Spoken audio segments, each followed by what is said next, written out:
Hi, I'm John and I'm the Jigsaw Puzzler. In this video, I'd like us to look at a puzzle by a company called Djeco. This puzzle is entitled Land and Sea. It's a 1,000 piece puzzle in the Puzzle Gallery series. The artist's name is Michael Caillou. Michael is a French illustrator whose work is inspired by 17th century still lifes and Art Nouveau naturalism. He's inspired by nature and colours, both of which are present in this puzzle. Michael has collaborated with many designer brands such as Dior, Baccarat, Cartier and Van Cleef & Arpels. Djeco is a French toy company with its headquarters in Paris. This puzzle was manufactured in the Netherlands. It's one of two puzzles that I own by Djeco from the Puzzle Gallery series. So let's open the box.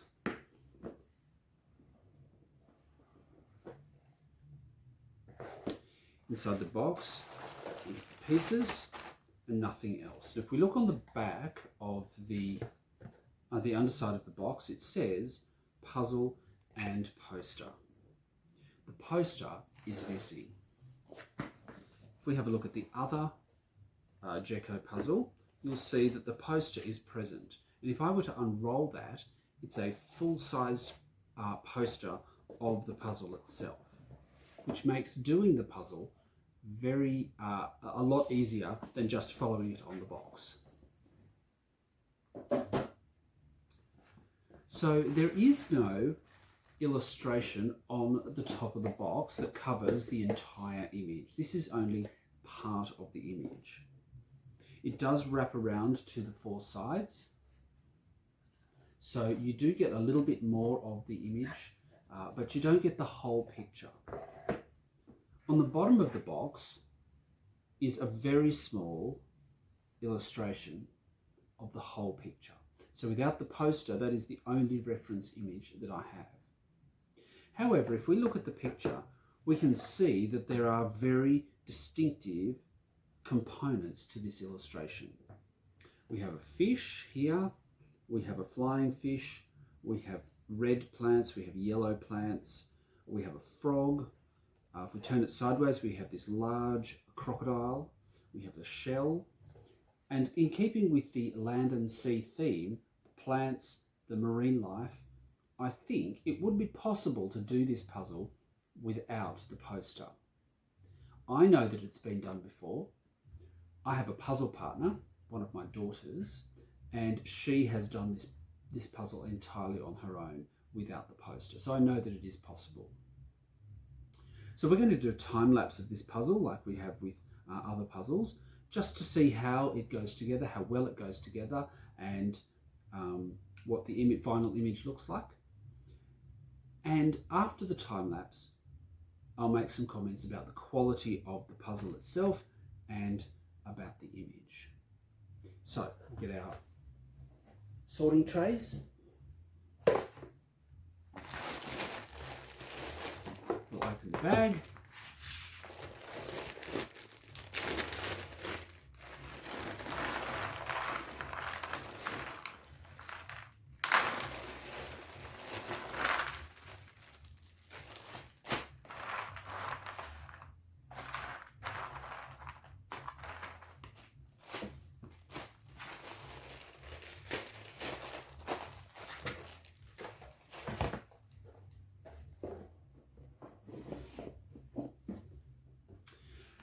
And let's puzzle.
So what do we think of the Djeco puzzle? A few things to observe. It survives the pick-up test. Did a little test video of that and picked it up very, very easily and put it back down. There is no way this puzzle is coming apart very easily. Secondly, the puzzle is a panorama shape. The other Djeco puzzle that I have here, Magic India, is also a panorama shape, but not all Djeco puzzles are panoramic. The third thing is the quality of the pieces themselves. Very, very high quality. In fact, I think this is probably one of the highest quality puzzles I've ever done. The cardboard is thick and rigid. It's a second-hand puzzle. I purchased at an op shop for about $3, and it is in extremely good condition. The previous owner may well have taken good care of it, but there is no damage to any pieces at all. So I'm very, very impressed with the quality of this one.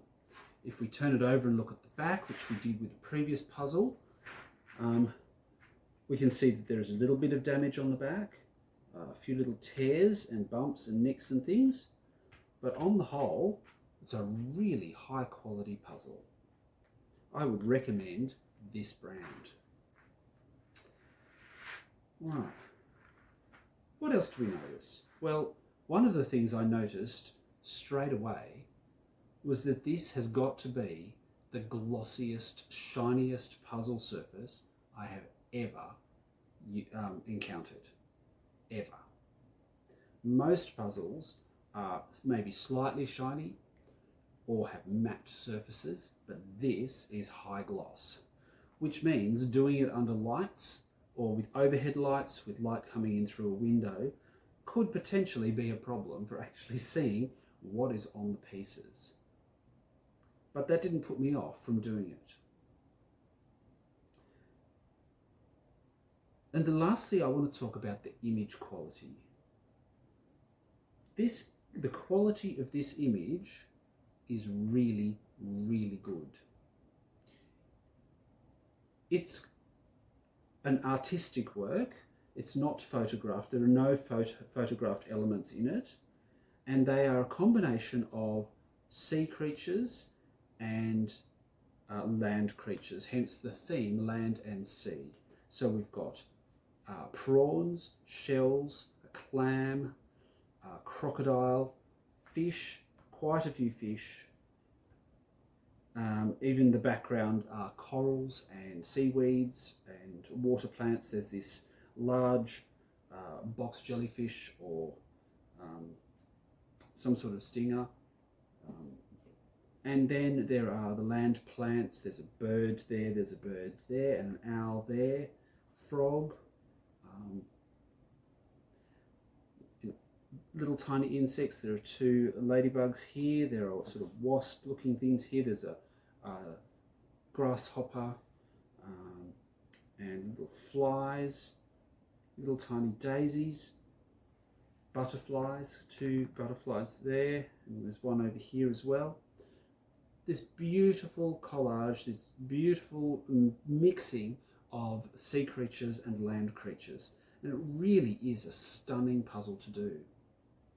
If you look closely at it, you will find each element has different colours and different textures, making it relatively easy to find and isolate those out of the puzzle sorting trays. For example, it was pretty easy to pick out the parts of the crocodile, even though it was a larger element and lots of tiny detail that took a little bit of fiddling around to get the pieces in the right spot. You could pick out that shade of vivid green as the crocodile. Nothing else has that combination of colour and texture. Some of these leaves have the same colour but totally different texture, so it's really hard to get things terribly mixed up. Perhaps some of the edges of things you might mistake for one thing for another, but honestly, overall, you can pick out the different colours and textures throughout the puzzle and essentially complete those elements, and then all it takes to fill the rest in is a good look at the background. We have over here this green sort of coral kind of thing with coloured dots. Over here we have a similar thing but white with coloured dots. We have a yellow leafed thing in the middle here, and then yellow branched coral here. We've got a green sort of seaweedy kind of thing, but there's a blue version underneath there. There's this yellow and dark green through the middle here, and then yellow sort of sea plant underneath here. Even the cloud areas, this section here, this one up here, and this flower here, which has a similar texture, and that cloud over there, even they are fairly easy to pick out, partly because they're mostly along the edge, so the edge, once you've done your edge, you'll find just about, I mean, this cloud here, you found just about everything just by doing the edge. This one here takes a little bit more, but it is full of such distinct colours and textures that actually it's not as overwhelming as it looks. A very, very satisfying 1,000 piece puzzle. I know there are people out there who do 300 piece puzzles, 500 piece puzzles, and are not really into the larger ones with so many pieces. For people who want to expand into a larger puzzle but feel a little bit overwhelmed by that, a puzzle like this would be a really good introduction to 1,000 piece puzzles. For those of us who do 1,000 piece puzzles, as a matter of course, this is a particularly satisfying image to construct and put together. Really, really satisfying. I know, because this was done previously by my puzzle partner, she left it on the kitchen table and I had to take it apart. Now, to take this one apart, you can't just fold it up and crumble it like you can like you can with most other puzzles. These ones interlock so well, and the pieces are thick, that you virtually have to take it apart piece by piece. Particularly as I didn't want to damage it. It's a really lovely image. It's a really good quality puzzle and in very good condition. So I didn't want to damage the pieces. So I sat there and picked it apart. Not quite piece by piece, but pretty much almost. So I'm very, very happy with the brand, with the image, with the quality, and I would highly recommend Djeco puzzles, D-J-E-C-O, Djeco puzzles, for anyone who wants to do 1,000 piece that looks complicated, but isn't quite as hard as all that.